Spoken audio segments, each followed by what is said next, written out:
Hello friends, welcome to your next lecture of 12th Organization of Commerce and Management. 12th OCM के syllabus में कल का जो हमारा फर्स्ट लेक्चर था, ये पूरे सिलेबस का पहला लेक्चर था जिसमें हमने एग्जैक्टली ये समझने की कोशिश की कि हमको पूरे सिलेबस में इस 12th OCM सब्जेक्ट में कौन कौन से चैप्टर आएंगे, किस पैटर्न में उस पर क्वेश्चंस पूछे जाते हैं। तो ओवरऑल इस सब्जेक्ट का स्ट्रक्चर क्या होता है वो हमने कल के सेशन में देखा। प्लस आखिरी में जब ये स्ट्रक्चर कंप्लीट हुआ तो आखिरी में हमने जो हमारा फर्स्ट चैप्टर है प्रिंसिपल्स ऑफ मैनेजमेंट, तो ये मैनेजमेंट के जो प्रिंसिपल्स है ये एग्जैक्टली क्या होते हैं, मैनेजमेंट क्या होता है, इसके बारे में थोड़ा इंट्रोडक्टरी पार्ट जो है वो हमने कल डिस्कशन में भी किया था कि एग्जैक्टली मैनेजमेंट क्या है, उसके प्रिंसिपल्स क्या होते हैं। और आज के सेशन से एक्चुअली जो आपके बड़े क्वेश्चंस आ सकते हैं इस चैप्टर से, उसमें से पहला क्वेश्चन जो रहेगा वो है nature of principles of management, कि ये प्रिंसिपल्स ऑफ मैनेजमेंट एग्जैक्टली कैसे है। पहले आपको nature of principles of management दिया है, आगे फिर सिग्निफिकेंस उसका इंपॉर्टेंस भी दिया है, फिर उसके बाद अलग अलग मैनेजमेंट थ्योरीज में से दो, एक हेनरी फ्योल का एडमिनिस्ट्रेटिव मैनेजमेंट के 14 प्रिंसिपल्स है, फिर उसके बाद साइंटिफिक मैनेजमेंट जो है उसके लिए फेडरिक विंस्लो टेलर उन्होंने 6 प्रिंसिपल दिए हैं, और उन प्रिंसिपल्स को स्टडी करने के टेक्निक्स, साइंटिफिक मैनेजमेंट के टेक्निक्स, इस इतने पार्ट में हम इस क्वेश्चंस को अगर हम इनको ब्रॉडली देखें तो ये 5 क्वेश्चंस में आपका ये पूरा चैप्टर डिवाइडेड है। सो लेट्स सी, देखते हैं कि एग्जैक्टली आपको ये प्रिंसिपल्स वगैरह में क्या दिया था। कल जो हमने देखा, सबसे पहले हमने देखा कि मैनेजमेंट क्या है थोड़ा सा, तो उसमें दो डेफिनेशंस हमने देखी थी, एक मेरी पार्कर फलेट जिनके हिसाब से management is an art of getting work done through others, दूसरों से काम करवा के लेना, ये मैनेजमेंट का काम होता है। तो ये पर्टिकुलर चीज में फिर जब हम प्रिंसिपल्स में पढ़ेंगे इसका बहुत इंपैक्ट रहेगा कि आपको जब सबऑर्डिनेट्स से काम करवा के लेना है तो उसके लिए कौन कौन से प्रिंसिपल्स फॉलो हो सकते हैं। फिर हेनरी फ्योल का जो डेफिनेशन है वो फंक्शन ओरिएंटेड है, मतलब मैनेजमेंट में क्या काम होते हैं, तो उनके हिसाब से management means is to forecast and plan, to organise, to command, to coordinate and to control. तो basically planning, organising, coordination, controlling, ये चीजें करना किसी भी काम के लिए मतलब हम मैनेजमेंट कर रहे हैं। तो ये बेसिक हमने देखा। इन जनरल और एक दो चीजें याद रखनी है आपको, जैसे management is nothing but managing 5 M's, man, money, machine, material, methods. फिर आगे हमने देखा कि मैनेजमेंट इज इंडिस्पेंसिबल, याद रखना ये इंपॉर्टेंट है, इंडिस्पेंसिबल, अनअवॉइडेबल है। आप कोई भी ऑर्गेनाइजेशन चलाओ, कोई भी काम करो, हर जगह मैनेजमेंट इन्वॉल्व होगा, इसीलिए मैनेजमेंट यूनिवर्सल है। अब मैनेजमेंट यूनिवर्सल है तो उसके लिए जो बेसिक रूल्स बने हैं, प्रिंसिपल, वो भी यूनिवर्सल है। So management is indispensable in all organisation, whether it is a business firm, a government, hospital, a college और club etcetera. Management is a creative force which helps in the optimum utilisation of resources. So ये in general चीजें हैं management के बारे में। ये rather इसके ऊपर आपको 11th स्टैंडर्ड में एक पूरा चैप्टर भी था, जो आखिरी चैप्टर था 11th स्टैंडर्ड का, वो इसी चीज के बारे में था। दो तीन और इंपॉर्टेंट चीजें जो हम मैनेजमेंट के बारे में देख सकते हैं, जैसे मैनेजमेंट गोल ओरिएंटेड होता है कि एक सर्टेन टारगेट्स रखे जाते हैं और वो टारगेट्स अचीव करने के लिए मैनेजमेंट काम करता है। So management is goal oriented. फिर आगे हमने देखा व्हाट इज प्रिंसिपल्स, ये भी हमने डिस्कस किया, इवन उसका जो थ्योरी पार्ट था वो भी रीड किया हमने। Principle is basically a fundamental rule, किसी भी चीज के जो बेसिक रूल्स है वो होते हैं उसके principles. Let's see, principle is defined as a fundamental truth or proposition that serves as the foundation for a system of a belief or behavior or for a chain of reasoning. So basically किसी भी चीज का जो base होता है, और याद रखना प्रिंसिपल्स ये सिर्फ मैनेजमेंट में होते हैं ऐसा नहीं, जैसे कल भी हमने बात की अकाउंट की कि अकाउंट के भी बेसिक प्रिंसिपल्स होते हैं। अब ये प्रिंसिपल, ये रूल्स एज अ गाइडलाइन सर्व होते हैं। जैसे फॉर एग्जांपल आपको अकाउंटिंग करते वक्त आपने क्या करना चाहिए, तो अकाउंटिंग के रूल है। सेम वे मैनेजर्स को जब मैनेजमेंट करना होता है तो उन्होंने क्या क्या चीजें फॉलो करनी चाहिए, इसका गाइडलाइन इन प्रिंसिपल्स में है। अब जैसी सिचुएशन आएगी उस हिसाब से अलग अलग प्रिंसिपल्स एप्लीकेबल होंगे। जैसे हमने कल एक प्रिंसिपल की बात की थी, division of work, cricket team का एग्जांपल भी लिया था कि काम डिवाइड करना पड़ता है। एक और प्रिंसिपल जो अभी हम टच करेंगे वो होता है जैसे रेम्यूनरेशन, कि एम्प्लॉइज जब हमारे लिए काम करते हैं तो उनको प्रॉपर और फेयर रेम्यूनरेशन मिलना चाहिए। अगर उनको वो रिवॉर्ड नहीं मिला, रेम्यूनरेशन मींस रिवॉर्ड, काम के लिए रिवॉर्ड, अगर उनको सही रिवॉर्ड नहीं मिला तो वो अच्छे से काम नहीं करेंगे, और आपका तो काम है कि उनसे काम करवा के लो। तो डिवीजन ऑफ वर्क, फिर रेम्यूनरेशन, फिर उसके बाद आगे आते हैं ट्रेनिंग वगैरह के पार्ट आएंगे, initiative, team spirit, spirit the corps, ये सारे अलग अलग प्रिंसिपल्स है। और ये सारे प्रिंसिपल्स मैनेजर्स को गाइड करते हैं। ये ध्यान रखना, मैनेजर्स को गाइड करते हैं। मैनेजर्स अगर उन रूल्स को फॉलो करे तो वो सक्सेसफुली गोल अचीव कर सकते हैं। मैंने थोड़ी देर पहले भी बोला, मैनेजमेंट गोल ओरिएंटेड है और वो गोल्स अचीव करने के लिए ये principle as a guideline, as a help managers के लिए काम करेंगे। सी, in simple word, techniques or a system which give one directional result are called as principles. These principles are universal and applicable everywhere. Obviously management as a concept he universal है, तो उसके लिए जो principles बनाए गए हैं वो principles भी universal रहेंगे। तो ये पार्ट रादर याद रखना, ये हम कल तक देख चुके हैं। ऐसा हमेशा होगा जब भी हम सेशंस लेंगे, ये याद रखना है कि ये थ्योरी सिलेबस है। और मैं वापस आपको याद दिला देता हूं, कल भी मैंने आपको चैप्टर्स पढ़ाते वक्त बोला, चैप्टर्स का जब हम ओवरव्यू देख रहे थे पूरा सिलेबस का, तब भी मैंने बोला कि फर्स्ट, सेकेंड, थर्ड चैप्टर इसमें लर्निंग बहुत ज्यादा है, कंसेप्ट आसान है, मैनेजमेंट समझना मुश्किल नहीं होता, बट उसको याद रखना और फिर एग्जाम में अप्रोप्रिएटली लिखना, ये थोड़ा सा डिफिकल्ट हो जाता है। और इसी रीजन की वजह से आपको ये प्रिंसिपल्स को फॉलो करना है। लेट्स सी, सबसे पहला क्वेश्चन जो अब हम देखेंगे वो है nature of principle of management. अब ध्यान रखना, ये प्रिंसिपल्स के लिए पर्टिकुलरली इस पर्टिकुलर क्वेश्चन के लिए ऐसा रहेगा कि मैं एक एक पॉइंट पहले ब्रीफली एक्सप्लेन करूंगा, एक दो पॉइंट, और फिर हम डिटेल नोट्स में भी रीड करेंगे। ये दोनों जगह होगा, मैं वापस याद दिला देता हूं, दोनों जगह होगा। समझना है पहले, फिर हम साथ में उसको पढ़ेंगे, और फिर उसको याद करने के लिए जब मेरा ये पूरा क्वेश्चन डिस्कस हो जाएगा, फिर मैं आपको मेमोरी टेक्निक बताऊंगा, और उस मेमोरी टेक्निक के थ्रू फिर आप इसको साथ में याद कर सकते हो। थ्योरी सब्जेक्ट्स में इतना थोड़ा सा आपको ध्यान रखना पड़ता है, और राइटिंग प्रैक्टिस का भी ध्यान रखना है। Let's see, so nature of principles of management, basically 10 अलग अलग पॉइंट्स इसमें कवर किए गए हैं। देखते हैं क्या दिया है आपको। सबसे पहला है nature of principle of management में सबसे पहला है यूनिवर्सल एप्लीकेशन, जो हमने इंट्रोडक्शन में भी देखा था कि ये जो रूल्स है, ये जो भी प्रिंसिपल्स जिनके हम फंडामेंटल बेसिक रूल्स की बात करें मैनेजमेंट के, ये यूनिवर्सल है, मतलब ये एक ही जगह फॉलो होते हैं ऐसा नहीं, दे आर अप्लाइड एवरीवेयर। अब मैनेजमेंट अगर हर जगह करना है, मतलब अगर हमें हमारे घर की भी बात करें तो घर के रिसोर्सेज का भी चीज देखना है तो भी मैनेजमेंट लगता है, छोटा बिजनेस है तो भी मैनेजमेंट लगेगा, बड़ा है तो भी लगेगा, गवर्नमेंट ऑर्गेनाइजेशन है, नॉन प्रॉफिट ओरिएंटेड ऑर्गेनाइजेशन है, यथा तथा सर्वथा हर जगह मैनेजमेंट है। अब मैनेजमेंट अगर हर जगह है तो उसको वो गोल्स अचीव करने के लिए प्रिंसिपल्स भी हर जगह रहेंगे। तो ये जो प्रिंसिपल्स ऑफ मैनेजमेंट है ये यूनिवर्सल है, they are applicable to all the organization, they are applicable at all the levels of organization, even whether it is business organization और नॉन बिजनेस ऑर्गेनाइजेशन, कैसा भी हो ये एप्लीकेबल रहेंगे। Let's read, see, universal application है सब जगह, applied to all organizations whether it is small, large or medium, applicable to all levels of organization। अब जैसे हमने 11th स्टैंडर्ड में देखा था कि हमको लेवल्स ऑफ मैनेजमेंट दिए थे, ब्रॉडली 3 कैटेगरीज में थे, top level management, middle level management, lower level management, ऐसे 3 अलग अलग मैनेजमेंट के लेवल्स थे। तो मैनेजमेंट का लेवल कैसा भी हो, जैसी लेवल है उसके हिसाब से वो प्रिंसिपल का तरीका बदल जाएगा यूज करने का, बट हर जगह मैनेजमेंट है तो प्रिंसिपल एप्लीकेबल रहेंगे। रिजल्ट्स में वेरी, ऑब्वियसली ये प्रिंसिपल्स के रिजल्ट जैसी सिचुएशन है उसके हिसाब से उनके रिजल्ट्स वेरी होंगे। वेरी का मतलब होता है चेंज होना। तो अब अगर आप प्रिंसिपल अच्छे से अप्लाई करोगे तो रिजल्ट बेटर निकलेगा, नहीं करोगे तो नहीं रहेगा, ये ध्यान रखना। अब वही बात है, मैंने पहले भी बोला कि ये जो सारे पॉइंट्स हम देखने वाले इस पूरे चैप्टर में, ये चैप्टर अगला चैप्टर समझना मुश्किल नहीं है। मतलब अभी पिछले 2 मिनट में 3 मिनट में जो मैंने एक्सप्लेन किया वो रादर हमारा कल भी हो चुका था कि management as a concept universal है तो उसके प्रिंसिपल भी यूनिवर्सल है, दैट्स इट, हर ऑर्गेनाइजेशन को एप्लीकेबल है। तो इसीलिए मैंने बोला है कि समझना आसान हो जाता है, बट फिर लर्निंग करना इतने सारे पॉइंट्स और फिर उनको रिकॉल करके लिखना ये टफ हो सकता है, तो उसके लिए आपको अलर्ट रहना है। फिर अगला पॉइंट भी हम डिस्कस कर लेंगे, 2 पॉइंट्स हम डिस्कस करेंगे और फिर नोट्स का जो पार्ट है वो भी रीड किया जाएगा।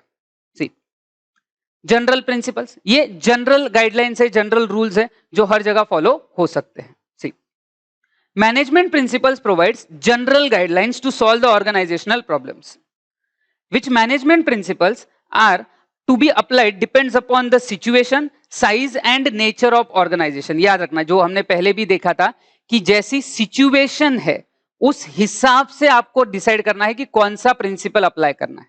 मतलब इवन अगर मैं इसके लिए एक छोटी सी, अगर एक छोटे प्रिंसिपल का अगर मैं एग्जांपल लेता हूं कि जैसे अगर मैं बात करता हूं डिवीजन ऑफ वर्क, कल हमने बात की। अब डिवीजन ऑफ वर्क का एग्जांपल हमने देखा था कि क्रिकेट टीम में अलग अलग एस्पेक्ट होते हैं। अब डिवीजन ऑफ वर्क सिर्फ क्रिकेट टीम के लिए एप्लीकेबल है ऐसा नहीं है। जैसे अगर कहीं पे कोई फैक्ट्री है जहां प्रोडक्शन होता है, अब एक आदमी रॉ मटेरियल उठा के लाएगा, वही उसको मशीन में डालेगा, फिर निकालेगा, फिर पैक करेगा और वही बेचने जाएगा, ऐसा नहीं होता है। तो प्रोडक्शन का काम करने वाले लोग अलग होते हैं, मार्केटिंग का काम करने वाले लोग अलग होते हैं। ये तरीके से वो काम किया जाता है। तो division of work cricket team के लिए अलग है, एक मैन्युफैक्चरिंग यूनिट के लिए अलग है। यही अगर कोई ट्रेडिंग बिजनेस है, तो ट्रेडिंग बिजनेस में प्रोडक्शन नहीं है, तो उनका डिवीजन ऑफ वर्क अलग तरीके से होगा। तो वो वही बताने की कोशिश कर रहे हैं कि प्रिंसिपल कैसे अप्लाई करना है, कौन सा अप्लाई करना है, ये डिपेंड करता है कि कैसी सिचुएशन है। जैसी सिचुएशन उसके हिसाब से हमें प्रिंसिपल अप्लाई करना पड़ता है। तो ये जो पार्ट है वो है जनरल प्रिंसिपल्स, ये जनरल रूल्स है। अप्लाई कैसे करना है ये मैनेजर का स्किल रहेगा। ये जरूर याद रखना, बहुत से बार ऐसा है कि सर अगर ये प्रिंसिपल्स पढ़ लिए तो हर कोई एक्सपर्ट मैनेजर बन जाएगा, ऐसा नहीं है। हमने ये प्रिंसिपल पढ़ लिए, रट्टा कर लिए, हमको नींद में से उठा के पूछ लो हमको प्रिंसिपल आते हैं तो हम अच्छे मैनेजर बन जाएंगे क्या? जरूरी नहीं है। प्रिंसिपल पता होना एक बात होती है और उसको अप्लाई करने का सेंस जो है वो अलग चीज है। क्योंकि अगर ऐसा होता कि प्रिंसिपल पता है तो तुम सक्सेसफुल मैनेजर बन जाओगे, तो दुनिया का हर आदमी सक्सेसफुल मैनेजर होता। बट ऐसा है नहीं, सारे ही लोग मैनेजमेंट में सक्सेसफुल नहीं होते, लिमिटेड ही लोग होते हैं, क्योंकि वो उनको स्किल्स वैसे अप्लाई, उनको समझता है कि ये जैसे उन्होंने बोला कि कौन से और कैसे अप्लाई करना डिपेंड करता है कि सिचुएशन क्या है, बिजनेस का साइज क्या है, नेचर ऑफ ऑर्गेनाइजेशन क्या है, इन सब चीजों पे डिपेंड करेगा कि आपको वो एप्लीकेशन कैसे करना है। तो बेसिकली ये जनरल प्रिंसिपल्स का पार्ट रहेगा। तो ये पहला प्रिंसिपल हमने पढ़ा यूनिवर्सल एप्लीकेशन, दूसरा हमने पढ़ा जनरल प्रिंसिपल्स। लेट्स सी, ये नोट्स में आई होप आपने इंट्रोडक्शन टू मैनेजमेंट वाला पार्ट आपकी सेल्फ रीडिंग के लिए था। फिर उसके बाद स्टार्ट हुआ introduction to principles of management. यहां से लेके मैंने बोला है कि जितना मैं रोज पढ़ाऊंगा, जितना रोज पढ़ाऊंगा उतना लिखना है एज इट इज, बिना शॉर्टकट किए वर्ड टू वर्ड लिखना है आपको। तो आई होप आपने ये लिखा होगा। जैसे भी आज ये क्वेश्चन हमारा हो जाएगा nature of principle of management का, तो उसके बाद ये भी आपको एज इट इज लिखना है। तो 2 पॉइंट्स हमने पढ़े हैं, लेट्स रीड कि उनमें क्या दिया है। याद रखना, समझने के लिए जो पीपीटी के स्क्रीन पे था वो छोटे छोटे एक्सप्लेनेशंस रखे गए थे, यहाँ पे फिर वो डिटेल एक्सप्लेन हुआ है, तो वो समझ लिया हमने। अब हम इसको पढ़ लेंगे। Management principles are formed to guide करना and influence the behaviour of employees. काम करवा के लेना होता है, तो एम्प्लॉइज से काम करवाने के लिए ये रूल्स गाइड करेंगे। These principles insist on improving efficiency of organizational resources in terms of profit. These principles also focus on best coordination between superior, subordinate and all the members of organization. इसमें ये भी रहेगा कि coordination बना रहेगा। अब हम एक और देखेंगे, स्पिरिट द कॉर्प्स, जो हेनरी फ्योल के प्रिंसिपल्स आएंगे उसमें एक और पढ़ेंगे। अभी तक हमने डिवीजन ऑफ वर्क का एग्जांपल ले लिया, रेमुनरेशन का एग्जांपल ले लिया, फिर अभी कोऑर्डिनेशन के लिए स्पिरिट द कॉर्प्स, ये प्रिंसिपल है जो बोलता है कि आपको टीम स्पिरिट के साथ काम करना है, कोऑर्डिनेशन में काम करना है। जूनियर, सीनियर, एक लेवल के सारे लोग जितने भी हो, उन एक साथ दूसरे के साथ मिलके हार्मनी में काम करना है। तो ये प्रिंसिपल्स आपको बेसिकली उस चीज के लिए गाइड करते हैं। The nature of management principles is given below. तो पहला universal application. The principles of management are universal in nature, that means they can be applied to all types of organization irrespective of their size and nature. Their results may vary, उनके results अलग अलग आ सकते हैं, change हो सकते हैं, and application may be modified, but these are suitable for all kind of organization. Similarly, they are applicable to all levels of management.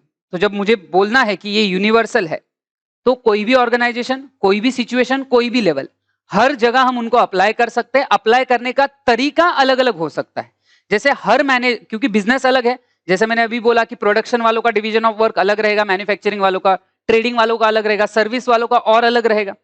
तो काम के जो डिवीजन है वो अलग अलग हो सकते हैं, काम करने के तरीके अलग हो सकते हैं, बट ये प्रिंसिपल्स आप हर जगह अप्लाई कर सकते हो। Next, general guidelines. ये जनरल गाइडलाइंस है मैनेजर्स के लिए। Second point, management principle provide general guideline in tackling the organizational situation wisely, सोच समझ के, as well as in solving the problem. तो प्रॉब्लम सॉल्व करना, ऑर्गेनाइजेशन को मैनेज करने के लिए ये गाइडलाइंस है. दे आर नॉट रिजिड, याद रखना, वो रिजिड नहीं है. रिजिड मतलब एक जैसे, सेम. वो रिजिड नहीं है, फ्लेक्सिबल है. आप अपने हिसाब से उनको अप्लाई कर सकते हो. Which management principles are to be applied? कौन से अप्लाई करने? Depends upon the situation, size and nature of organization. For example, when we say fair remuneration, then the term fair can vary as per the nature, size and financial condition of the organization. तो एक principal आएगा fair remuneration, मैंने बोला भी. Remuneration का मतलब मैं भले यहाँ पे लिख देता हूँ वापस. रेमुनरेशन का मतलब है रेमुनरेशन, इस पर्टिकुलर वर्ड का मतलब रहेगा आपके लिए रिवॉर्ड फॉर वर्क. जो काम किया है किसी ने, एम्प्लॉयज काम करते हैं हमारे लिए, तो उनके काम का जो रिवॉर्ड है, मतलब उनका रेमुनरेशन, वो फेयर होना चाहिए. नाउ फेयर मतलब उसकी कोई स्पेसिफिक अमाउंट नहीं कि that 10,000 remuneration is fair, 20,000 is fair, ऐसा कुछ नहीं. अब ये फेयर मतलब कितना, ये अलग अलग चीज पे डिपेंड करता है कि ऑर्गेनाइजेशन का नेचर, साइज. अब जैसे एम्प्लॉय पार्ट टाइम काम करता है, फुल टाइम काम करता है, वो स्किल्ड है या अनस्किल्ड है, ऑर्गेनाइजेशन कितना बड़ा है, ऑर्गेनाइजेशन को उस एम्प्लॉय से कितना फायदा हो रहा है, ये सब चीजों पे डिपेंड करेगा कि वो कैसे रहेंगे. बट इतना जरूर है कि ये general guideline they the, principles of management में ये जनरल बोल दिया कि रेमुनरेशन फेयर रखो. अब फेयर मतलब कितना, वो अब मैनेजमेंट को डिसाइड करना होता है कि बिजनेस चलाते वक्त वो जानते हैं कि हमारी ऑर्गेनाइजेशन कैसे काम करती है, क्या करती है, और उस बेसिस पे वो फेयर क्या है वो डिसाइड करते हैं. तो मैनेजमेंट प्रिंसिपल्स जनरल गाइडलाइन आपको देते हैं, फिर आप अपनी सिचुएशन के हिसाब से उनको अप्लाई कर सकते हो. सो पहला पार्ट जो है वो है यूनिवर्सल एप्लीकेशन, दूसरा जनरल गाइडलाइंस. फिर आगे बढ़ते हैं, तीसरे प्रिंसिपल पे जाएंगे हम. Principles are formed by practice and experiment. अब ये जो भी अलग अलग एक्सपर्ट्स जिनकी हमने बात की है, दैट कि हेनरी फेयोल हो गए या FW टेलर हो गए, ऐसा नहीं हुआ है कि किसी दिन उनको दिमाग में आया कि अरे हाँ ये मैनेजमेंट प्रिंसिपल बन सकता है, फिर दूसरे दिन उठ के उन्होंने लिख डाला, छाप डाला और प्रिंसिपल बन गया. नहीं, कोई भी प्रिंसिपल को ट्राई किया जाता है, टेस्ट किया जाता है ऑलरेडी. मतलब उन्होंने ये सारी चीजें एक्सपेरिमेंट किए हैं कि अगर हम ऐसा काम करेंगे तो क्या इफेक्टिवनेस बढ़ता है, क्या एम्प्लॉयज की इफिशियंसी बढ़ती है, क्या ऑर्गेनाइजेशन के गोल ज्यादा अच्छे से अचीव होते हैं, क्या ऑप्टिमम यूटिलाइजेशन हो रहा है. ये सब चीजें उन्होंने प्रैक्टिकली टेस्ट की है और उसके बाद वो एक्सपेरिमेंट्स के रिजल्ट्स देखने के बाद उन्होंने प्रिंसिपल दिया है. तो ऐसे ही हवा में बातें नहीं कर रहे. सो इसीलिए ये प्रिंसिपल्स के लिए वो बोल रहे कि फॉर्म्ड, बनाए गए हैं. किस तरीके से? Practice and experiment, actual real experiment, practical situations में उनको अप्लाई करके देखा गया है, उनको प्रूव किया है. बिना प्रूव किए नहीं होता है, प्रूव किया है तब जाके ये प्रिंसिपल बना है. और इसी वजह से हम ये पॉइंट देख रहे हैं that principles are formed by practice and experiment. Let's see. Developed gradually with through research work, complete research करके फिर उनको डेवलप किया गया है. Systematic observation and experiments are conducted. तो प्रॉपर एक्सपेरिमेंट्स कंडक्ट किए गए फैक्ट्रीज में, प्रोडक्शंस में, अलग अलग जगह, और तब जाके हेनरी फेयोल, FW टेलर, ऐसे लोगों ने ये प्रिंसिपल्स दिए हैं. फ्लेक्सिबिलिटी. अब हमने जैसे सेकेंड पॉइंट में देखा था कि सिचुएशन के हिसाब से आपको उसको अप्लाई करना पड़ता है, जैसी सिचुएशन वैसा अप्लाई करो. सो ये फ्लेक्सिबल है. कैन बी चेंज्ड और मॉडिफाइड अकॉर्डिंग टू सिचुएशन, जैसी सिचुएशन वैसा अप्लाई करो. The business situation keeps on changing. Management principles can be adjusted और modified and can be used in the organisation according to its need. तो जैसे situation बदलती है वैसे बदलना पड़ता है. इवन इसका भी रेफरेंस अगर हम थोड़ा पीछे लेते हैं तो 11th में हमने एक चैप्टर पढ़ा था बिजनेस इन्वायरमेंट. बिजनेस इन्वायरमेंट में मतलब बिजनेस का सराउंडिंग जो है वो बदलता रहता है, डायनामिक होता है, और उसके हिसाब से बिजनेस को एडजस्ट करना है. तो मैनेजमेंट को भी क्या है, बदलती हुई सिचुएशन के हिसाब से प्रिंसिपल्स की एप्लीकेबिलिटी चेंज करनी पड़ सकती है और उस हिसाब से अप्लाई करना पड़ेगा. लेट्स रीड, देखते हैं क्या दिया है डिटेल में. पहले समझ लिया हमने, फिर से रीड करेंगे. Principles are formed by practice and experiment. The management principles are developed gradually by with thorough research work. Systematic observations and experiments are conducted before developing them. तो बिना एक्सपेरिमेंट किए, बिना ट्राई किए वो डेवलप नहीं हुए. The result of such experiments have been developed as principle after its practice in organization. तो वो प्रैक्टिकली अप्लाई किए गए हैं और तब जाके उनको डेवलप किया है। फिर आगे flexibility. Management principles are flexible in nature. Flexible है मतलब सिचुएशन के हिसाब से अप्लाई होंगे। It means they can be changed और modify according to the situation. Managers can be flexible while implementing principles to suit the requirement. Suit the requirement मतलब जैसी जरूरत उसके हिसाब से अप्लाई करो। The business situation keep on changing. Management principles can be adjusted or modified and can be used in the organization according to its need. तो जरूरत के हिसाब से ये प्रिंसिपल अप्लाई किया जाता है। मतलब अगर मैं आपको सिचुएशन दिखाऊं दैट जैसे एक पर्टिकुलर पार्ट होता है मैनेजमेंट प्रिंसिपल्स में, अलग अलग थेरीज में एक बेसिक होता है मोटिवेशन। मैनेजमेंट में हमेशा से ये बोला जाता है कि जब आप सबऑर्डिनेट्स मतलब जूनियर्स आपके काम करते हैं आपके अंडर, तो अब वो काम करते वक्त आपको उनको मोटिवेट करना चाहिए। अब मोटिवेट करने के लिए अलग अलग सिनारियोज हो सकते हैं। मतलब दो अलग कैटेगरी के लोग हो सकते हैं, एक जो अच्छा काम करते हैं, एक जो अच्छा काम नहीं करते या खराब काम करते हैं। तो अब ऐसा होता है कि ये मोटिवेशन में दो तरीके से चलता है, पॉजिटिव और निगेटिव। अब पॉजिटिव मोटिवेशन मतलब कैसे कि जो अच्छा काम कर रहा है उनको प्रमोट करो, प्रॉपर प्रमोशन दो, एक्स्ट्रा बोनस दो, वर्क परफॉर्मेंस बोनस दो कि जो अच्छा काम करेगा उसको और ज्यादा सैलरी मिलेगी। निगेटिव मोटिवेशन में ऐसा रहेगा कि डिमोशन कर दिया क्योंकि आप अच्छे से काम नहीं कर रहे, डिमोशन कर देना, सैलरी रिडक्शन करना, फाइन्स लगाना। अब जैसी सिचुएशन है भाई, अच्छे काम करने वालों के लिए इस टाइप का मोटिवेशन, जो अच्छा नहीं कर रहा है उसको इस टाइप का मोटिवेशन। तो जैसी सिचुएशन वैसे उसको प्रिंसिपल एक ही है, कौन सा? मोटिवेशन।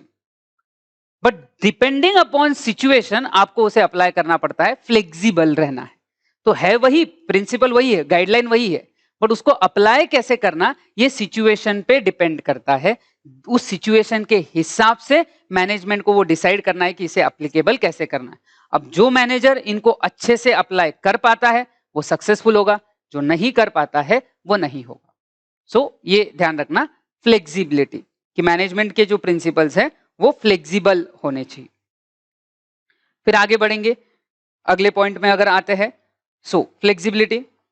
फिफ्थ पॉइंट है बिहेवियरल इन नेचर।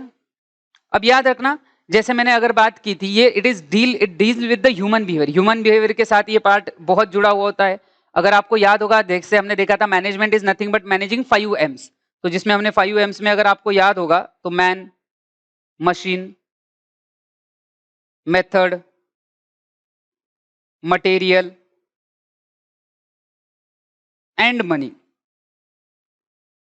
अब अगर मैं इसमें देखूं मैन, मशीन, मटेरियल, मनी, ये सारे अलग अलग रिसोर्सेस हैं और इन सारे रिसोर्सेस में सबसे क्रूशियल रिसोर्स जो होता है हैंडल करने के लिए, जो सबसे टफ रिसोर्स होता है that is man. Because human beings are live things. मशीनें मुर्दा है, वो चीजें है, आप जैसे चाहोगे वैसे चलेंगी। बट इंसान ऐसा नहीं चलता है, ह्यूमन फीलिंग्स होती है, उनको मोटिवेट करना पड़ता है, उनको सही तरीके से हैंडल करना पड़ता है, तभी आपका बिजनेस चलेगा, अदरवाइज नहीं चलेगा। तो जब आपको ह्यूमन बींग्स को हैंडल करना है उसके लिए आपको बिहेवियरल प्रिंसिपल्स का ध्यान रखना पड़ता है। See management is a group activity, एक नहीं बहुत सारे लोग इन्वॉल्व है। Management aims at achieving certain goal through a group of human being. लोगों से काम करवा के लेना, मैरी पार्कर फोलेट का डेफिनेशन, इसीलिए मैंने करवाया था, getting work done through others. और जब दूसरों से, इंसानों से काम करवा के लेना है, रोबोट से करवाना है, मशीन से करवाना है, इंस्ट्रक्शन दो, मशीनों को इंस्ट्रक्शन दो, बटन दबाओ, वो काम करेगी। पावर सप्लाई है तो काम चलेगा, बंद नहीं होगा। वो मशीन फट जाएगी, बहुत ज्यादा ओवरलोड हो गई तो बंद बंद खुद होके बंद नहीं होगी। बट ह्यूमंस के साथ ऐसा नहीं है, उनको डेलिकेटली हैंडल करना पड़ता है। और जो ऑर्गेनाइजेशन अपने एम्प्लॉइज को अच्छे से हैंडल करता है वो ऑर्गेनाइजेशन यूजुअली ज्यादा सक्सेसफुल होता है। तो इसीलिए behavioural in nature. Next, cause and effect relationship. अब कोई भी साइंटिफिक स्टडीज में कॉज एंड इफेक्ट ये दोनों चीजें देखी जाती है कि क्या कॉज मतलब रीजन और इफेक्ट मतलब उसका रिजल्ट। ऐसा कॉज मतलब रीजन, इफेक्ट मतलब उसका रिजल्ट। तो सिंपल है कि अगर आप एम्प्लॉइज को अच्छे से हैंडल करोगे या एम्प्लॉइज को प्रॉपर रेम्युनरेशन दोगे तो वो अच्छे से काम करेंगे। सी प्रॉपर रेम्युनरेशन देना इज द कॉज और उन्होंने अच्छे से काम करना इज द इफेक्ट। तो मैनेजमेंट प्रिंसिपल्स में ये कॉज एंड इफेक्ट कि क्या करने से क्या होगा, रीजन कॉज, उससे क्या इफेक्ट होगा, ये स्टडी किया जाता है. So cause and effect relationship, sorry, base for taking decision. तो ये कॉज एंड इफेक्ट स्टडी की वजह से आप डिसीजन का बेसिस ले पाते हो. दे डिटरमाइन द कॉज और a reason for a particular effect. तो कॉज आप यहां देख सकते हो इस इमेज में कि रूट एग्जैक्टली की क्यों हुआ, और उसके फ्रूट्स कि अल्टीमेटली आपको उसका क्या आउटकम मिलेगा, ये प्रिंसिपल्स ऑफ मैनेजमेंट में स्टडी होता है. So cause and effect relationship देखा जाएगा. Let's see. Behavioural in nature. Management is a group activity. Management aims at achieving certain goal through a group of human beings. Management principles are designed to influence human beings. These principles control a group of a person and direct them to achieve the objective. तो लोगों को हम direct करते हैं कि वो कैसे goals को अचीव कर सकते हैं. तो ह्यूमन बिहेवियर्स का ध्यान रखना पड़ता है. Cause and effect relationship. Principles of management are the base for taking decision. They determine cause or a reason for particular effect. Effect means result. For example, payment of good wages and incentive help in increasing the output of worker, or making effective advertisement increases the sale of a product. तो example दिया उन्होंने cause and effect का कि आप employees को proper wages दोगे तो वो ज्यादा अच्छे से काम करते हैं. तो प्रॉपर वेजेस देना ये कॉज, वो अच्छे से काम करेंगे ये इफेक्ट. प्रॉपर एडवर्टाइजमेंट करने से सेल बढ़ता है, तो एडवर्टाइजमेंट करना सही इज द कॉज, सेल्स बढ़ना is the effect. So cause and effect relationship. फिर आगे बढ़ेंगे.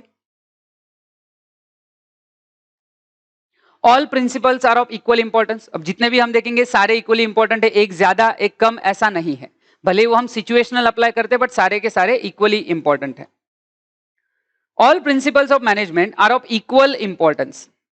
Those are to be practiced simultaneously, एक साथ, to get the best result in the form of achievement of predefined goals. मैंने बोला था management goal oriented है, तो पहले से जो हमने बनाए हुए गोल्स है उनको अचीव करने के लिए आपको सबको अप्लाई करना है, सारे इक्वली इंपॉर्टेंट है. If any specific principle is focused more and others are not followed with the same focus, then it affect the working of organization. तो आपने कुछ प्रिंसिपल्स फॉलो किए, कुछ नहीं किए, तो ये आपके ऑर्गेनाइजेशन के वर्क को डेफिनेटली अफेक्ट करेंगे. Then intangible. अब ये जो प्रिंसिपल्स है ये इंटेंजिबल है, इनका इफेक्ट दिखता है बट ये कोई फिजिकल चीज नहीं है. It's a psychological part, it's a skill. Management principles apply करना इट्स अ स्किल, तो उसका इफेक्ट दिखता है, उसका कोई फिजिकल एग्जिस्टेंस नहीं है. The principles of management are not directly visible. The effect of principles can be felt by the result. कि आपने प्रिंसिपल अप्लाई किया, ये उसके आउटकम से, बेनिफिट से आपको पता चलेगा. If managers follow the principle, then there can be higher results in the organization in the form of reduction in wastage, etc. तो आप अच्छे से फॉलो करोगे प्रिंसिपल तो आपका वेस्टेज कम हो रहा है, प्रॉफिट बढ़ रहे हैं, सेल्स बढ़ रहा है, तो ये रिजल्ट हो गए. तो इस रिजल्ट के थ्रू आप देख सकते हो कि प्रिंसिपल्स अप्लाई हो रहे हैं, बट प्रिंसिपल्स का कोई फिजिकल एग्जिस्टेंस नहीं है. जैसे मशीन होती है, दिखती है, मटेरियल है, दिखता है, आदमी है, दिखता है, बट ये प्रिंसिपल्स कोई टेंजिबल चीज नहीं है, इनटेंजिबल है. लेट्स सी, आगे बढ़ेंगे. और ध्यान रखना, अभी हम सिर्फ पढ़ रहे हैं, समझ रहे हैं, लर्निंग के लिए भी होगा. इंपॉर्टेंट है, मुझे पता है, थ्योरी पार्ट है, आपको पूरा अटेंशन रखना है. थ्योरी में थोड़ा सा डिफिकल्ट हो जाता है बट साथ में ये अटेंशन रखो, बहुत बहुत जरूरी है. और लर्निंग के लिए जैसे हमारा ये 10th पॉइंट कंप्लीट होगा फिर हमारा पूरा फोकस उसके लर्निंग पे भी रहेगा. मेमोरी टेक्निक आएगा, वेट होल्ड करो, थोड़ा सा आएगा मेमोरी टेक्निक, और जब वो मेमोरी टेक्निक आ जाएगा तो आपको समझ जाएगा कि ये लर्न करना इतना मुश्किल नहीं है. सी, all principles are of equal importance. All principles of management are of equal importance. Those are to be practiced simultaneously to get best result in the form of achievement of predefined goals. If any specific principle is focused more and others are not followed with the same focus, then it affects the working of organization. Management principles are the principle of social science. याद रखना, management is a social science. हमने 11th में देखा था management art है, science है, but it's not a perfect science, it's a social science. और क्यों social science है? Because we have to deal with the human beings. लोगों के साथ डील करना है, तो it's a part of a social science. The nature of principles of management is not absolute like pure science, that is chemistry, mathematics.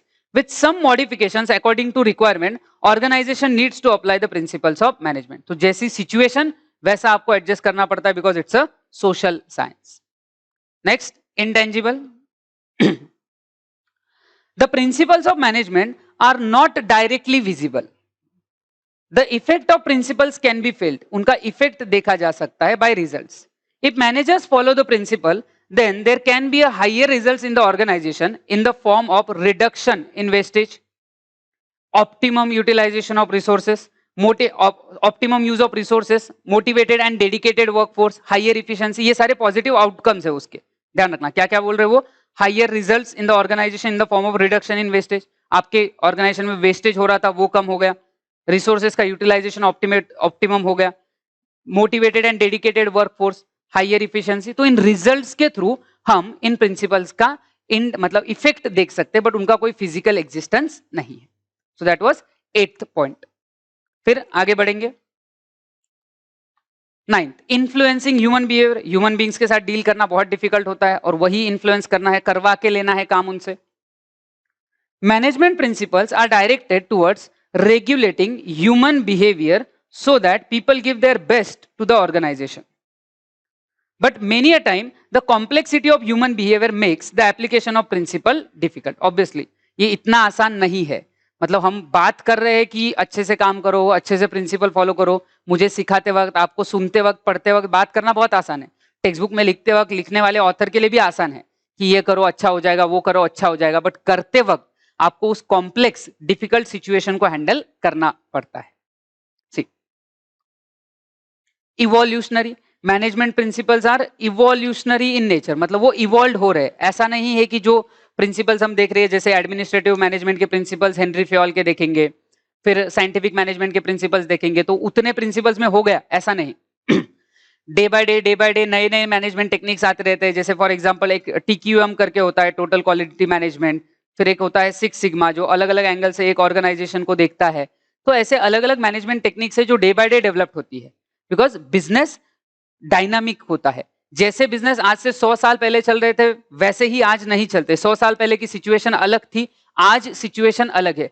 Technology, modern day involvement, globalization, government rules regulation, इनका बहुत बहुत फर्क पड़ता है कि business कैसे चलाए जाते हैं. और ये बदलती हुई सिचुएशन में फिर मैनेजमेंट को भी अडेप्ट करना है. तो ये जो प्रिंसिपल है किसी ने एक बार दे दिए बस वैसे ही है, ऐसा नहीं. इनके ऊपर रिसर्च एंड डेवलपमेंट चलता है और कंटिन्यूअसली नए नए और प्रिंसिपल्स आते रहते हैं. ऑब्वियसली ये सारे के सारे प्रिंसिपल एक साथ एक सिलेबस में कवर करना पॉसिबल है नहीं. तो हमको 2 बेसिक प्रिंसिपल्स दे दिए एडमिनिस्ट्रेटिव मैनेजमेंट के जो हेनरी फ्योल के है और साइंटिफिक मैनेजमेंट का जो FW टेलर का है. तो सिलेबस में उतना ही रखा है, बट इसका मतलब उतने ही प्रिंसिपल है ऐसा नहीं. और भी बहुत सारे मैनेजमेंट टेक्निक्स है जो यूजुअली प्रैक्टिकली लोग फॉलो करते हैं. C not the personal feelings of any manager. किसी एक मैनेजर की पर्सनल नहीं. They are developed on the basis of organised quantitative facts, मतलब न्यूमेरिकल फैक्ट्स एक्सेट्रा देख के, और from the long experience of the leaders and scholars of the management thought. तो लोगों के अपने एक्सपीरियंस से, प्रैक्टिकल एक्सपेरिमेंट से ये डेवलप होते हैं और इवॉल्व होते हैं. ये कोई सडनली, ये नेचर नहीं है, बाय नेचर नहीं है, ये इवॉल्व किया हुआ चीज है, नेचुरल नहीं है. सी पढ़ेंगे. Influencing human behavior. Management is a teamwork and group activity. Management principles aim at influencing individual efforts and directing them to maximization of profit with minimum wastage and the best possible utilization of human and other resources. Management principles are directed towards regulating human behavior so that people give their best to the organization, but many a time complexity of human behaviour makes the application of principle difficult. तो principle जब हम apply करते हैं, उनको use करते हैं, उस वक्त वो डिफिकल्ट हो सकता है बिकॉज ह्यूमन बिहेवियर कॉम्प्लिकेटेड है. तो इसीलिए ध्यान से काम करना पड़ता है. And last one is evolutionary. ये इवॉल्व होते हैं. Management principles are not developed overnight. कि आज रात को किसी को सपना आया, सपने में भगवान आए कि भाई हेनरी फ्योल को बोल दिया कल उठ के ये 14 प्रिंसिपल बोल दो तथास्तु. नहीं, ऐसा नहीं होता है. मतलब वहां अलग आए होंगे, जीसस आए होंगे, गॉड ब्लेस यू करके बोल के गए होंगे, ऐसा नहीं होता है. It is evolve. Research, experiment, study, experience, उनको यूज करके फिर ये बनाए जाते हैं. Management principles are not developed overnight और they are not the personal feeling of any manager. They are developed on the basis of organized quantitative fact or from the long experiences of the leaders and scholars of management thoughts. Therefore they are evolutionary in nature, वो evolutionary है, right, research experiment से बनाए गए हैं और आगे भी चलते रहेंगे। आज से कुछ साल पहले इन दोनों ने दिए, मीन टाइम अलग अलग एक्सपर्ट्स ने दिए, अभी भी करंटली भी नए नए मैनेजमेंट टेक्निक आते हैं और आते रहेंगे, बंद नहीं होंगे, बिकॉज सिचुएशंस है उसके हिसाब से नया रिसर्च आएगा, नया एक्सपीरियंस आएगा, नए प्रैक्टिकल सिचुएशंस आएंगी और जिस वजह से ये इवॉल्व होता रहेगा। तो ये जो सारा सिनारियो है it is called nature of principles of management. Principles of management का नेचर बेसिकली हमने यहाँ पे पढ़ा है। ध्यान रखना इस तरीके से आपको क्वेश्चंस आते हैं। तो जैसे मैंने बोला कि अगर आप ये समझने की बात करोगे तो ऑब्वियसली आपको इसमें कोई भी डाउट आया होगा किसी भी सिचुएशन में किसी भी जगह पे, तो आप डेफिनेटली मुझसे ये पूछ सकते हो। जो भी आपको डाउट आया है प्लीज होल्ड नहीं करना है, आपको जब भी जैसे भी डाउट आता है आप मुझे व्हाट्सएप पे कांटेक्ट कर सकते हो। मैं नंबर मैंने कल के लेक्चर में नहीं दिया था बट अभी दे देता हूँ, और अदरवाइज भी सबके पास यूजुअली मेरा नंबर तो है बट फिर भी लिख देता हूँ 9168984900। ये इस पे डाउट्स के लिए आप कभी भी कांटेक्ट कर सकते हो। यूजुअली व्हाट्सअप कर देना, पहले व्हाट्सएप पे मैं आपको रिप्लाई भी कर दिया करूंगा, और अगर आपको कॉल पे ही बात करनी है तो पहले से पूछ लेना, रिकॉर्डिंग के वगैरह अगर नहीं हो पाई बात तो अदरवाइज कर लेंगे, बट डाउट्स आते हैं तो जरूर पूछ लेना, जरूर पूछ लेना। व्हाट्सएप का प्रेफरेंस रख सकते हो सो दैट कभी जब भी टाइम मिलेगा, लेट भी मिला तो भी मैं डेफिनेटली वो रिप्लाई करूंगा, और वो डाउट प्रॉपर डिटेल डाउट डालो, ऐसा कुछ नहीं कि एक सेंटेंस में पूछना है, आप पैराग्राफ बना डालो कि सर हमारा ये एग्जैक्टली डाउट है, उसका पूरा प्रॉपर आंसर आपको मिलेगा। तो ये पहला क्वेश्चन हमने पढ़ा है इस चैप्टर का, nature of principles of management. अब जैसे कि मैंने बोला था एक चीज कि हमको इसकी प्रैक्टिस करनी पड़ती है, या रादर आपको लिखना है जितना मैंने पढ़ा है। जैसे आज ये क्वेश्चन पढ़ के हुआ तो आज का आज ही लिख लो लेक्चर होने के इमीडिएटली बाद, सो आपको लर्निंग के लिए बेटर रहेगा। और दूसरा, इसको मेमोरी टेक्निक की जो हमने बात की थी, अब थोड़ा ध्यान रखना, मेमोरी टेक्निक जरूरी नहीं कि एकदम सेंसफुल हो, रादर थोड़ा अटपटा, थोड़ा फनी बनाने की कोशिश हम करते हैं, या थोड़ा विचित्र भी बोल दो आप, जरूरी नहीं कि फनी हो बट विचित्र भी रहा तो भी याद रह जाता है। आप इवेंचुअली ये मेरे साथ जैसे जैसे करोगे तो एक्सपीरियंस आपको आ जाएगा। लेट्स सी, तो आपके सामने ये मेमोरी टेक्निक आ रहा है, मैं पढ़ रहा हूं इसको। यहाँ पे कुछ लिखा है, FB इंस्टा जी पे ह्यूमन बिहेवियर का कॉज यूनिवर्सल होता है। सी क्या बोल रहे हो वो, FB इंस्टा जी पे, इंस्टा जी, रिस्पेक्ट के साथ बात करनी है, इंस्टा के बारे में आजकल काफी ट्रेंड में है तो पंगा नहीं ले सकते हम, तो क्या है बिस्किट को भी जी लगाते हैं, तो ये तो इंस्टा जी, याद रखना FB इंस्टा जी पे, और ये पे जो है ये P जैसा है, सो बेसिकली डबल E से याद रखना है उसको। ह्यूमन बिहेवियर का कॉज यूनिवर्सल होता है। अब कलर स्कीम मैंने थोड़ा अलग रखा है कि जिन कीवर्ड्स को हमें यूज करना है उसको थोड़ा ब्राउन कलर रखा हुआ है, बाकी ब्लू में है। तो F जब हम बोलते हैं, F इज फ्लेक्सिबिलिटी। तो हमने देखा था कि मैनेजमेंट के प्रिंसिपल फ्लेक्सिबल होते हैं, सिचुएशन के हिसाब से अप्लाई करने होते हैं। फिर behavioural in nature, human beings के साथ डील करना पड़ता है तो बिहेवियरल इन नेचर। फिर एक पॉइंट पढ़ा था, I is for intangible, Insta वाले जो है ना, इंस्टा इंटेंजिबल, कि उसका इफेक्ट दिखता है बट वो प्रिंसिपल का कोई फिजिकल एग्जिस्टेंस नहीं है, इफेक्ट के थ्रू देख सकते हैं। फिर इंस्टा सादा सुदा नहीं, इंस्टा जी रिस्पेक्ट के साथ है। तो जी वाला पे देखा था जनरल गाइडलाइन, कि this management principles are general guidelines for managers, कि उनको कैसे अलग अलग सिचुएशन में कौन से प्रिंसिपल्स अप्लाई करना है। फिर पी पे, इट्स PEE वाला जो है, तो उसमें से जो पी है उसको अगर हम बात करें, that principles are developed by practice and experiment, हम प्रिंसिपल्स को प्रैक्टिस और एक्सपेरिमेंट से डेवलप करते हैं। ये इस तरीके से आपको याद रखना, मैंने बोला था थोड़ा अटपटा अजीब लगेगा बट याद रखना है। तो 10 में से ये 5 पॉइंट अगर आप ध्यान रखो, शुरू वाले मैं वापस बोल देता हूँ, बिना देखे कोशिश करो आप मेरे साथ ये मेमोरी टेक्निक तो लिखो ही, बट लिखने के बाद जब हम रिवाइज करेंगे तो बिना देखे कोशिश करना। क्या लिखा है, FB इंस्टा जी पे ह्यूमन बिहेवियर का कॉज यूनिवर्सल होता है। तो जिसमें से पहला हमने देखा F flexibility, B behavioural in nature, फिर इंस्टा में I जो है इंटेंजिबल, G जनरल गाइडलाइन, और ये इसमें से P जो देखा वो है principles are formed by practice and experiment. फिर आगे हम बढ़ते हैं, FB इंस्टा जी पे ह्यूमन बिहेवियर का कॉज यूनिवर्सल होता है, जिसमें FBIGP ये हो गया। अब ये जो डबल E है इसमें से पहला E है equal importance, that all principles are equal importance, कोई भी प्रिंसिपल कम या ज्यादा इंपॉर्टेंट नहीं, सबको अप्लाई करना है। फिर एक और E है जो आखिरी पॉइंट था, इवोल्यूशनरी, मैनेजमेंट प्रिंसिपल्स इवोल्यूशनरी है, एक्सपीरियंस प्रैक्टिस एक्सपेरिमेंट से वो डेवलप हुए हैं। Then human behaviour, influencing human behaviour, ये वाला पॉइंट हमने देखा था। का कॉज, ह्यूमन बिहेवियर में याद रखना इन्फ्लुएंसिंग, यहां पे पॉइंट आया नहीं है तो यहां लिख लेना इन्फ्लुएंसिंग ह्यूमन बिहेवियर का कॉज। कॉज में हमने देखा था cause and effect relationship and universal in nature. तो इस तरीके से आपको ये क्वेश्चन लर्न करना है। और जैसे कि मैंने बोला first second third, specially first और सेकंड, थर्ड का तो वेटेज बहुत कम है, 5 ही मार्क का चैप्टर है, बट फर्स्ट का वेटेज ज्यादा है, सेकंड का भी ज्यादा वेटेज है, और काफी बड़े, मतलब इवन जो 8 मार्क वाला क्वेश्चन देखा था वो सेकंड चैप्टर से आ भी सकता है। तो इसलिए इतने बड़े क्वेश्चन अगर है तो हमें मेमोरी टेक्निक का सहारा लेना पड़ेगा और मेमोरी टेक्निक के थ्रू काम चलाना पड़ेगा। और मैंने कल से बहुत बार बोल दिया, थ्योरी सब्जेक्ट है तो पढ़ते वक्त थोड़ा पेशेंस रखना है, पेशेंस के साथ साथ उनको पढ़ना, समझना, मेरे साथ लर्न करना, घर पे लिखना। और जैसे अभी तो मैं आपकी स्क्रीन ब्लैंक है और मैं चाहूंगा कि आप बिना देखे कोशिश करो।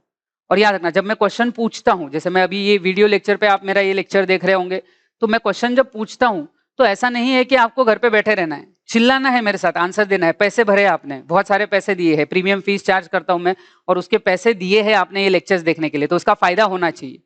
और जब आप ये लेक्चर देख रहे हो, वीडियो पे भी देख रहे हो, तो जोर से आंसर बोलना है, डरना नहीं है। मतलब ऐसा घर वाले समझेंगे पागल हो गए, कि उनको भी बिठा लेना कि आओ बैठो मेरे साथ लेक्चर देखो, पूरे घर को लेक्चर, एक स्टूडेंट की फीस में पूरे घर को लेक्चर दिखा डालो, सब लोग मिलकर रिवाइज करो, लर्न करो, पूरी गली को सुनाई देना चाहिए, बट अच्छे से मेरे साथ आंसर्स देना है।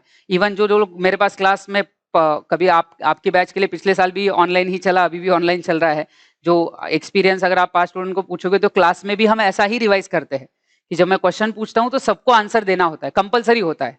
आज पहला दिन है तो भले बिना देख के ट्राई करो, कोई प्रॉब्लम नहीं कि नोट्स में देख के आंसर दिया आज के दिन चलेगा, बट आपको ये आंसर देने ही है, ऑप्शन नहीं है आपके पास, आपको ये आंसर देने ही है। जोर से चिल्लाना है, पूरी गली को सुनाई देना चाहिए। तो क्वेश्चन क्या था हमारा, नेचर और प्रिंसिपल्स ऑफ मैनेजमेंट, और मेमोरी टेक्निक क्या था उसका, एफबी इंस्टा जी पे ह्यूमन बिहेवियर का कॉज यूनिवर्सल होता है। रिपीट कर देंगे, एफबी इंस्टा जी पे ह्यूमन बिहेवियर का कॉज यूनिवर्सल होता है, जिसमें से एफ बी में F is flexibility, B behavioural in nature, Insta is intangible, G respect वाला जी था जनरल गाइडलाइंस, पे पी डबल ई, याद रखना पी डबल ई में P principles are developed by practice and experiment, फिर E equal importance, all principles are equally important, फिर एक और E evolutionary, management principles evolutionary है। तो एफ बी इंस्टा जी पे human behaviour, influencing human behaviour का cause universal होता है, तो cause and effect universal in nature. तो ये है आपका पहला क्वेश्चन। और इसी तरीके से हम through out the chapter, first chapter specially first और सेकंड के तो सारे क्वेश्चन, फर्स्ट चैप्टर में तो भी 1-2 क्वेश्चन ऐसे हैं जहां मेमोरी टेक्निक की जरूरत नहीं पड़ेगी, छोटे छोटे है, बट सेकंड चैप्टर में तो हर क्वेश्चन, हर पॉसिबल बड़ा क्वेश्चन जो है वो हम मेमोरी टेक्निक के थ्रू ही करेंगे, सो दैट आपको वो परमानेंटली लर्न हो जाए। तो मेरे साथ साथ ये देना है answer, nature of principles of management. और क्या है ये nature of principles of management में, एफ बी इंस्टा जी पे ह्यूमन बिहेवियर का कॉज यूनिवर्सल होता है, F flexibility, B behavioural nature, Insta intangible, G general guideline, P principles are developed by practice and experiment, E equal importance, E evolutionary in nature, human behavior, influencing human behavior, cause and effect and universal application. So I hope आपने मेरे साथ ये learn किया होगा। और जो मैंने बोला है सुनने में अजीब लगता है, बट ऐसा करना है कि जब आप मेरा लेक्चर घर पे सुन रहे हो, पूरी गली को आवाज जाना चाहिए कि मेमोरी टेक्निक चल रही है, बाहर से लोगों ने पूछना चाहिए कि क्या चिल्ला रहा है, तो बोलना पदम सर की क्लास चल रही है, और उसमें ये आंसर निकल के आने ही चाहिए। ये मैं बार बार रिपीट करूंगा और मैं आपको रिमाइंड भी करवाऊंगा कि आपको ऐसा करना है। 2 जोर से आंसर, कोई फर्क नहीं पड़ता है, क्योंकि आपने इस चीज के पैसे भरे, मैं फ्री में नहीं पढ़ा रहा हूं। और अभी अभी हमने देखा कि रिसोर्सेज का आपने भरे हुए अपने पेरेंट्स के पैसे का अच्छे से यूटिलाइजेशन करो। इतनी महंगी फीस उन्होंने भरी है तो उसका यूटिलाइजेशन रखो और मेरे साथ ये रिवाइज करो, क्योंकि थ्योरी सब्जेक्ट में आपको ये करना ही पड़ेगा। प्रैक्टिकल सब्जेक्ट्स में ऐसा होता है कि कंसेप्ट समझने के बाद 1-2 एग्जाम्पल के बाद आप खुद भी एग्जाम्पल खुद प्रैक्टिस कर सकते हो, किसी की जरूरत नहीं पड़ती। बट थ्योरी में लर्निंग के लिए आपको हेल्प लगेगी, तो ये हेल्प लो और मेरे साथ इसको अच्छे से रिवाइज करो। तो ये आज का ये सेशन हम यही रोकेंगे। कल हम अगला क्वेश्चन देखेंगे, significance of principles of management की, उनका इंपॉर्टेंस क्या है, उसके लिए भी हम सर्टेन मेमोरी टेक्निक्स का एप्लीकेशन देखेंगे। अभी के लिए इतना ही, बाकी कल। Thank you.